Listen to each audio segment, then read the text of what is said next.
За нийтдээ аймгийн онцгой байдлын комиссээс одоо Дархан сумын онцгой комиссэд за Дархан суманд байгаа өөрсдийнхөө унаагаар өөрсдийнхөө нутаг орн руу зорчих.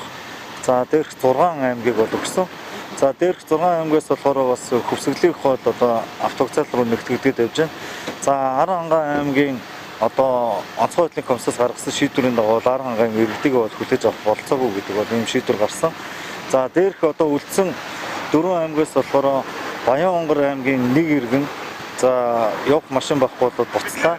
За дээр нь Баян-Үлгэн аймгийн нэг иргэн ирсэн. Бас явах унаагүй болоод буцлаа. За ингээд бол одоо бид өхөн Өөрхангай Увс аймгийн одоо яг өөрийн унаагаар зорчих одоо иргэдэг машин тоонд бүртгээд нэг хүчлэн шинжилгээнүүдийг нь нарийн мэрэгжлийн одоо PCR өгсөн эсхийг нь одоо нэгдсэн бүртгэлийн систем дотроос толголтуудыг хийж за одоо бол одоо ингээ хөдлөхөд бэлэн болж байна. За Увс аймаг руу үндсэндээ 3 машин гарна. За Өөрхангай аймаг руу бол 4 машин гарна. Тэ.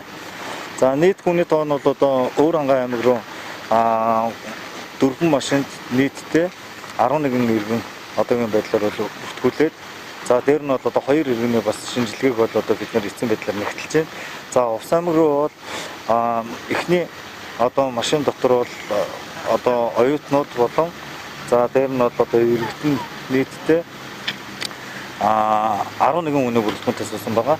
За мөн одоо артлын 2 машинд нь бол одоо 2-оор 1 за мөн одоо 4 том хүн 2 хүүхэдтэйгээр 1 за ингэж суулцсан байна.